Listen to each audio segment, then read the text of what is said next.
guys. I'm going to get into an episode of When the Scriptures Become Real. It's again a podcast where we learn, where we study, where we grow, where we try to become the best versions of ourselves as we can, as we continue to serve our Lord. Again, you guys find the podcast on YouTube, anywhere you get your podcast. We're just so thankful you guys are here and that you guys are with us today.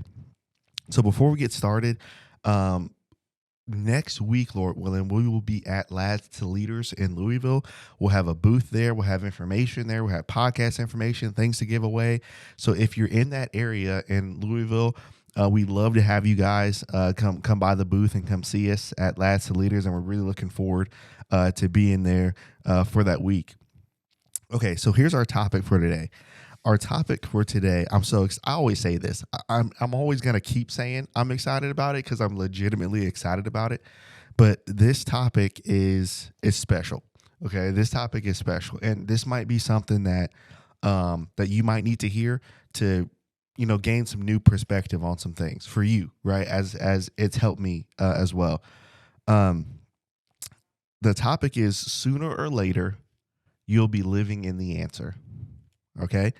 Sooner or later, you will be living in the answer. So there's actually a song lyric, and it literally goes like this. Before you know it, things are going to get better. Before you know it, you'll be standing on the other side.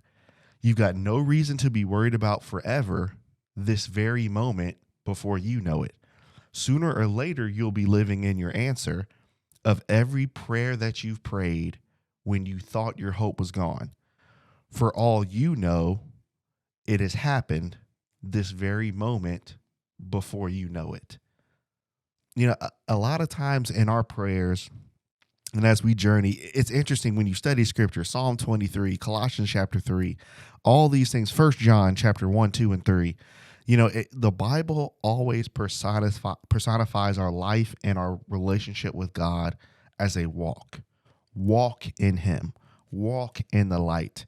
Right? Psalm chapter 23, yea, though I walk through the valley of the shadow of death. We sing songs, right? He walks with me and he talks with me. A lot of times on our walk, and for me, and maybe this fits you and where you're at right now, a lot of times with your walk with God, and it's understandable, and I'm not trying to demean, your issues or your problems or your disappointments or your heartbreaks or your loneliness or how you're hurting or the answer that you don't have. I don't want to not make those things real, because those things, even after you pray and even after you continue to walk with God, those things are real after the prayer is over. After, Lord willing, the next day the Lord lets you live, those things are still there, right? They're real. So I'm not trying to demean or even dismiss that those things are there. But a lot of times on our walk with God, what our walk can be is a complaint. Does that make sense to you guys? The walk with God can be a complaint. And I fall into that at times too. You complain about what you don't have. You complain about what's not here. And you talk to God in every single conversation that you have with him. It's a conversation of, it's always dismal. It's always asking for something. It's always being confused. It's always there's no gratefulness. There's no gratitude. There's no satisfaction. There's no contentment. There's no thankfulness. There's none of that. And when we walk with God, many times as we walk with him, our walk is a complaint. But, when we talk about sooner or later, you'll be living in your answer. It's so interesting, guys, that the things that you're praying about now and the things that you've prayed about before, this very moment that you're listening to this podcast right now, that you're living in an answered prayer. And if it's not living in an answered prayer for you, you're living in an answered prayer for someone else that's prayed for you years ago. And so the thing about the Lord, and this is why Jesus always talked about this, and we're going to look at this. So as we talk about sooner or later, you'll be living in your answer. I want to understand this concept of the moment. Okay. I really want us to understand that concept of the moment. Look at this. Look at this. Look at the, oh man, there's so many places to go. All right. Let me calm down.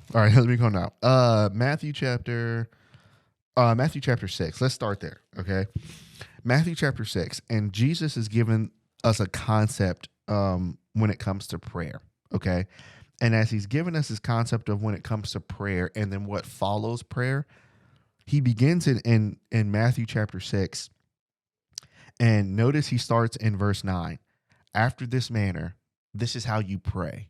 This is how you talk to the creator that you're walking with. Our Father which art in heaven, hallowed be thy name. Thy kingdom come, thy will be done in earth as it is in heaven. Now, verse 11, it's so small and we can kind of pass through it because of how small it is, but it's so important in this concept of the moment. Give us this day our daily bread. Don't miss the words and the phrases. This day and daily.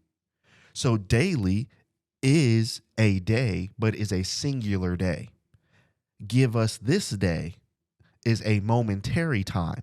It's a singularity in time and space. So what concept is Jesus trying to get us to understand? Live for today and what the Lord has provided you. Remember, sooner or later, you'll be living in your answer. How many times have you prayed for things and you prayed for things? And even the things that you have. How many times have you prayed to the Lord about those things? And then what you have currently, who's around you currently, what's around you currently, all these things you just dismiss because we take it for granted. We take it for granted because we don't understand the moment. We don't understand the manna for the day. We don't understand the people that God has given us in our lives today. And unfortunately, so many times, the only time we really see the manna that God gave us, all those dailies through the years, is when those things, we can't have them anymore. Those people are moved on and they're gone now. Those opportunities are gone now. And then now we realize, man, that was God providing manna in the form of a person. That was God giving manna in the form of this congregation. That was God giving a form of manna in all these different ways. But because I was so focused on forever, I was so focused on the future, on tomorrow, on what I want, on what everybody else has, on the time left that I have, on the odds of things happening, on the things not aligning, on what I'm seeing people do and what they're not doing for me. All these things that we're doing that's aligning together, but then we're missing the moment. In the book of Isaiah, God says, or Isaiah, the prophet, he mentioned that the Lord would uphold his servant, right? The Lord would uphold him. That word meaning to guide him, to carry him, to be with him, to walk with him, a prophecy concerning Jesus. And then in Luke chapter 6, 7, 8, 9, 10, and 11, you will see various verses on, and the Lord went off to pray. The Lord went off to ask for help. The Lord went off to ask for help. And then in Luke chapter 11, verse number 1, now when we look at that, now the disciples, they asked Jesus a specific type of question. They said, when they saw that he was asking for help, when he was praying, he stopped, and the disciple said, teach us how to ask for help. You know where Jesus may have started? Ask for help for today. I don't know how many times. Sometimes you ever seen, well, us, as being a new generation, you remember when your old headphones, when they used to get all jumbled up and it took like almost 20 minutes to unjumble those things? Remember maybe a ball of yarn or whatever it is that you were playing with and it got all jumbled up, maybe even your shoelaces. And it took so long and you felt like, man, it's going to take forever to untie this. That's how mentally some of our lives are. If we don't get the concept of Matthew chapter 6, give us this day our daily bread, which connects with this day. So if we don't get that concept, we are constantly making things harder on ourselves because of what's not here.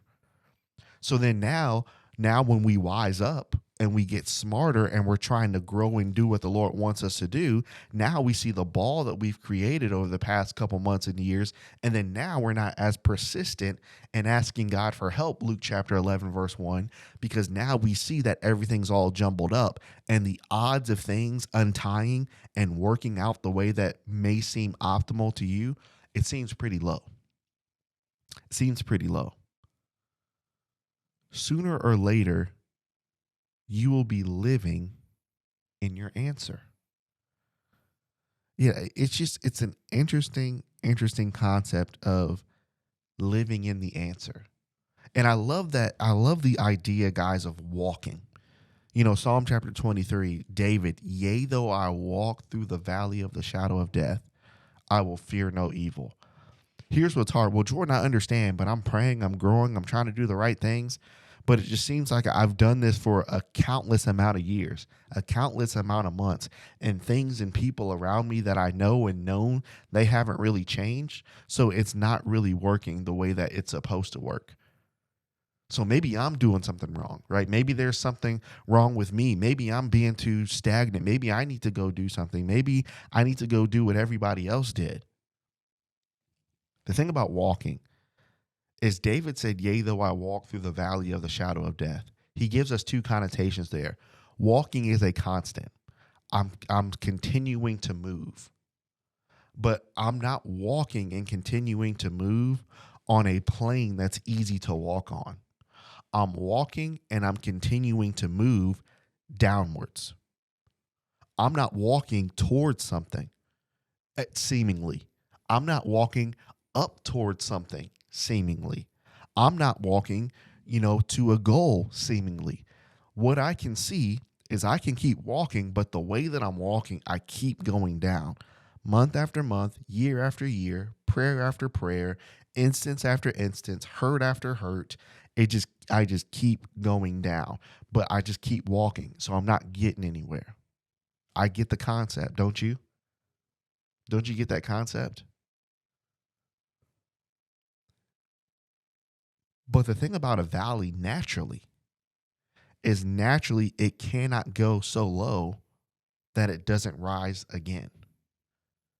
So David understood the concept of continuing to take a step every day.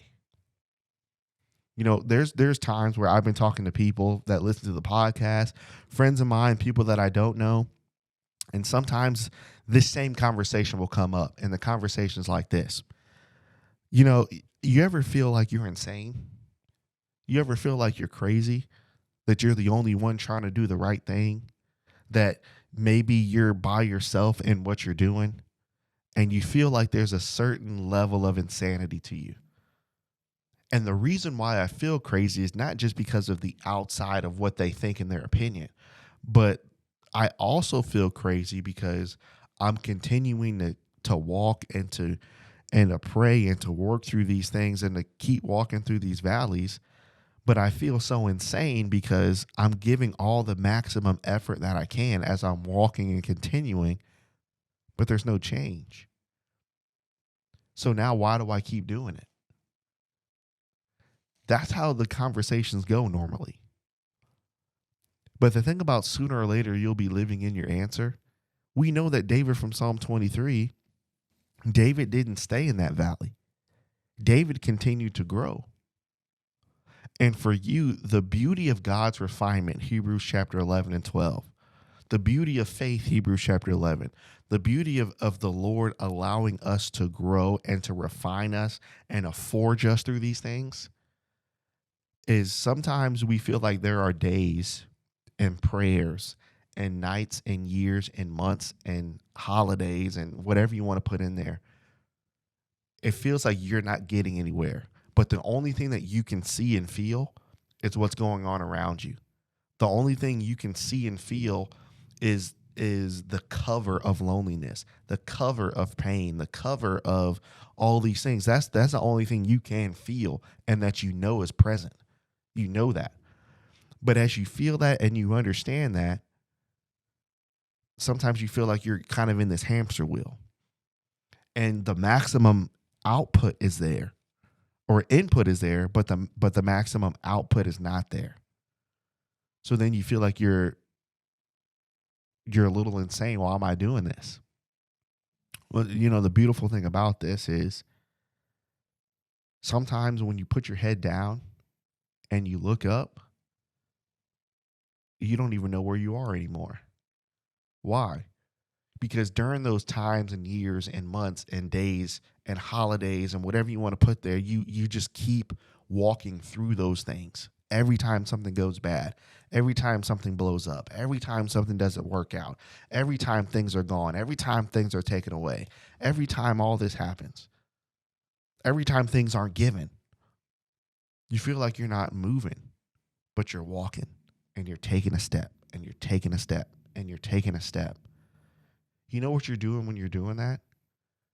You're going higher, but you don't know that you're going higher. Let me use an example. There's only a few times in my life that time has stopped, right? For good reasons and maybe bad, but there are only a few times when time has stopped. And one of the times that time has stopped was on Sunday for me. And this is why. Here we're having some students here from the Memphis School of Preaching. And I was a student there about 6 years ago now, something like that. And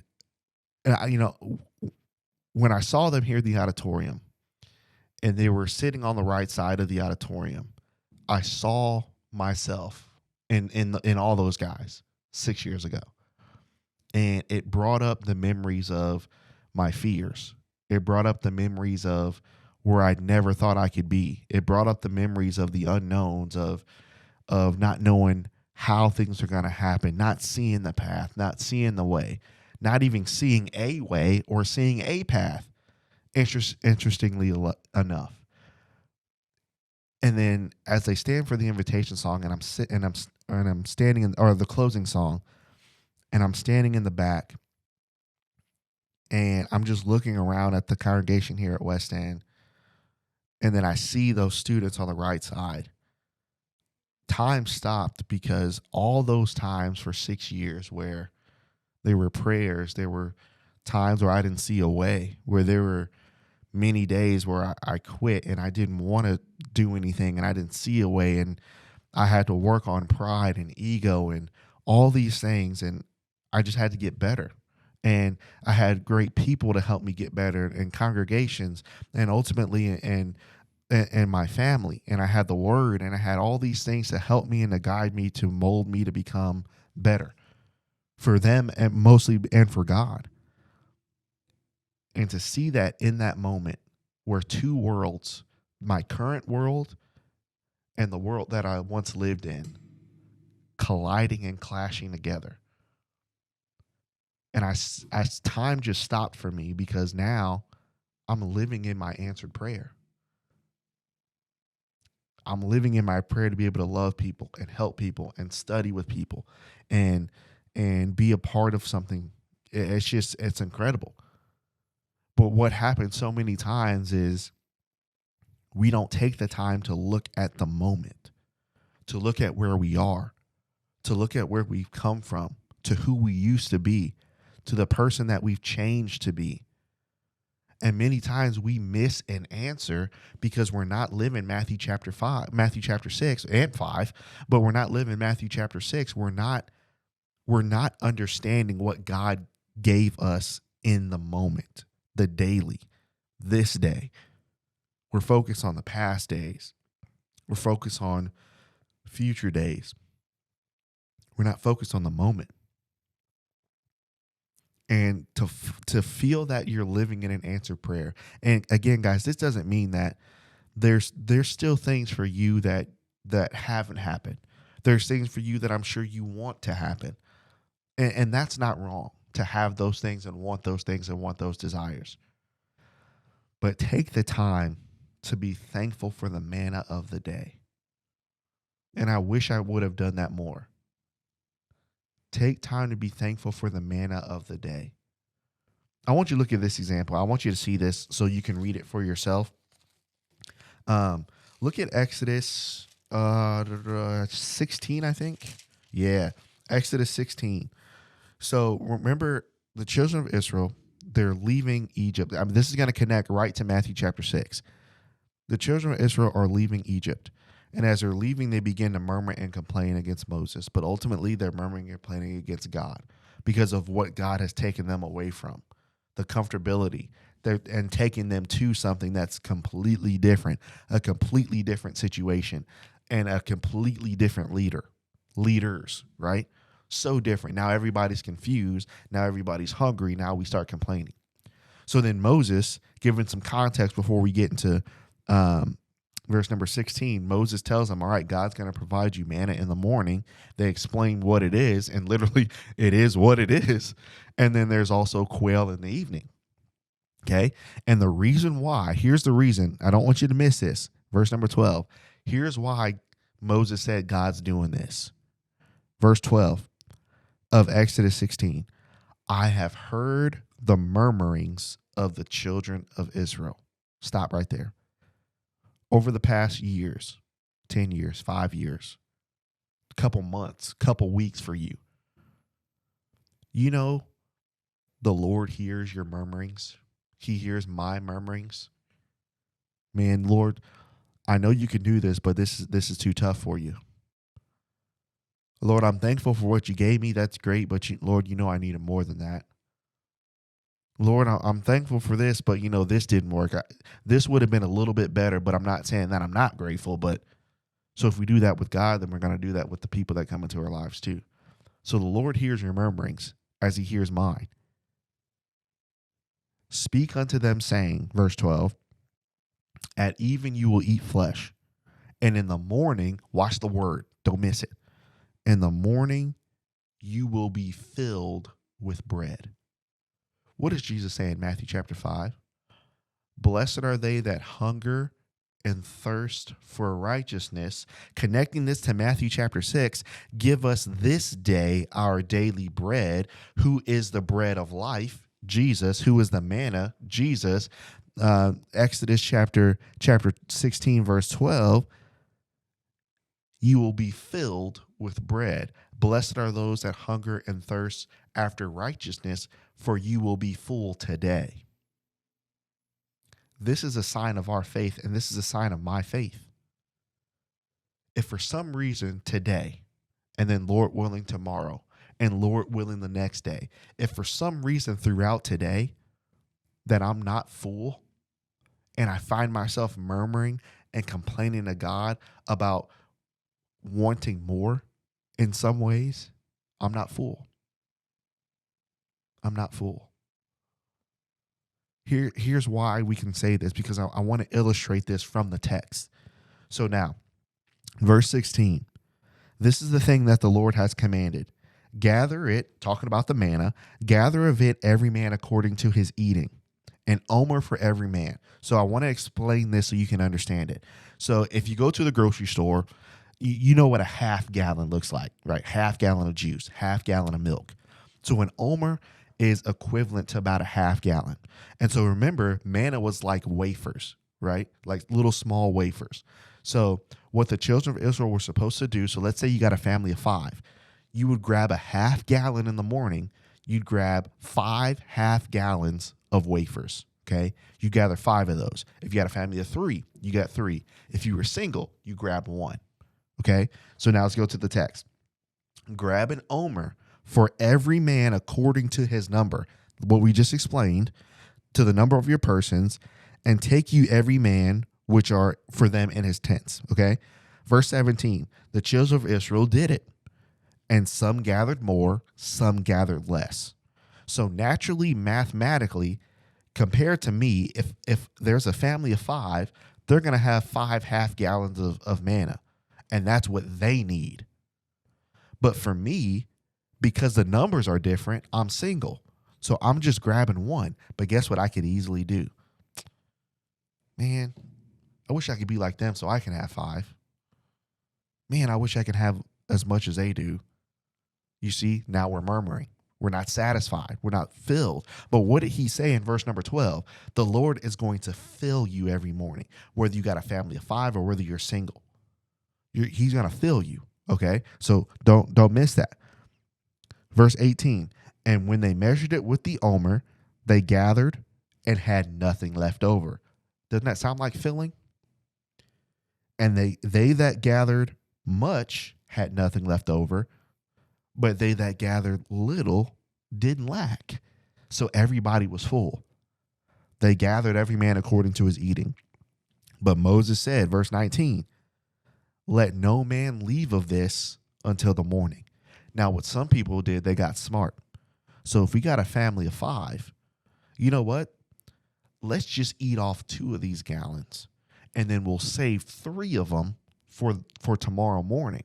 So then tomorrow morning, we'll grab another 2, we'll eat off that 2 for the day, and then we'll save 3 more. So now we'll just keep stacking.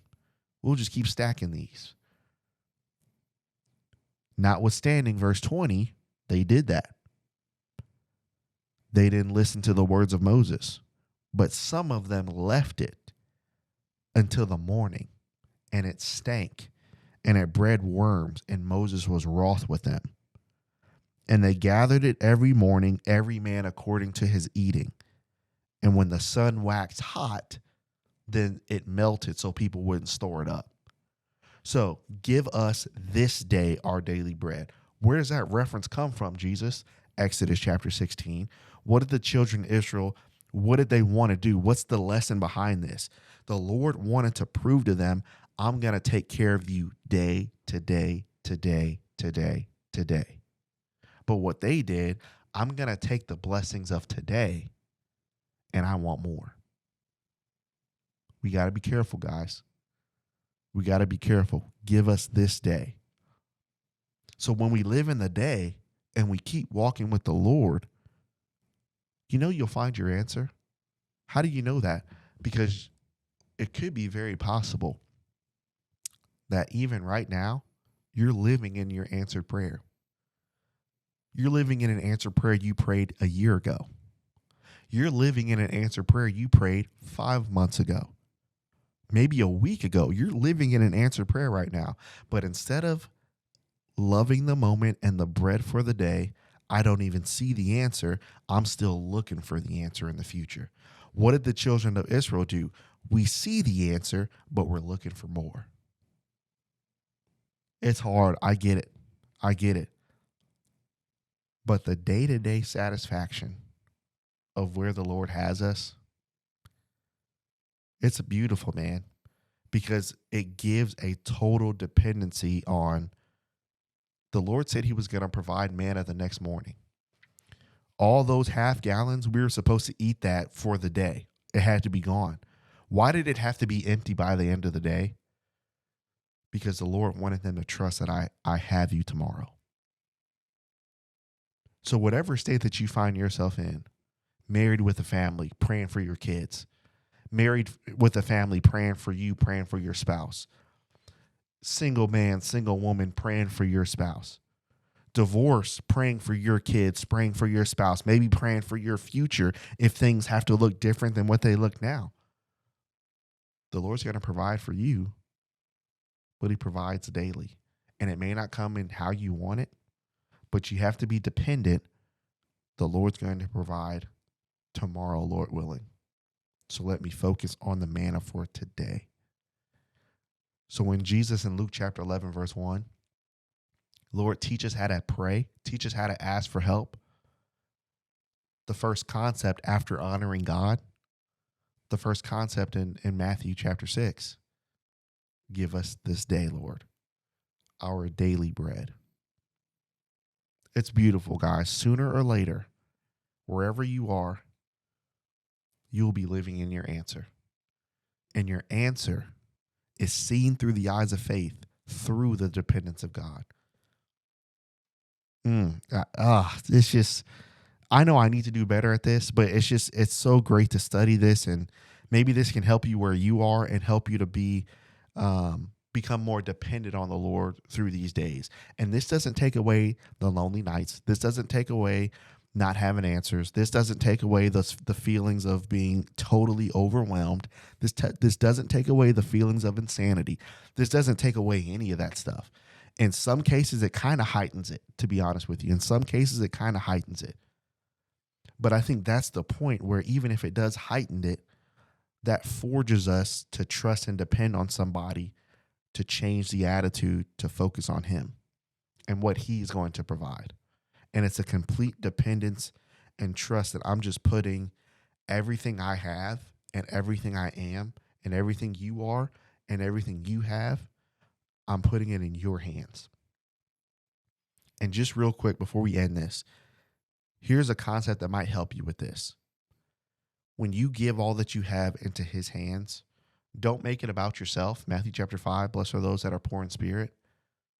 When you give of yourself to God, it's so helpful to think about who you're trying to become for others. Man, I'm doing this for God, number one, but I'm doing this to become a better family member.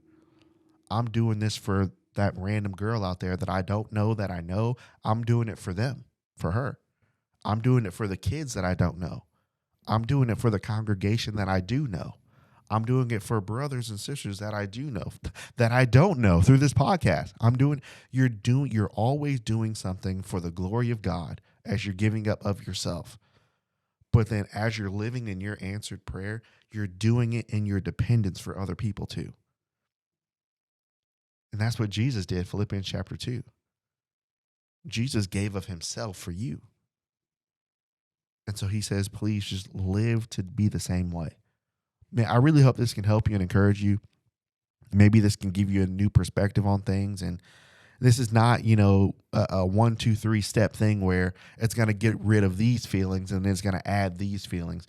It's not that way to compartmentalize this. Some of these feelings may stay, but now you have a path. Now you know where to go. Now you know who to look to. And so that's what we want to do as we walk and as we journey with our Lord. So appreciate you guys. Love you guys. Lord willing, we will be back will we be back Monday?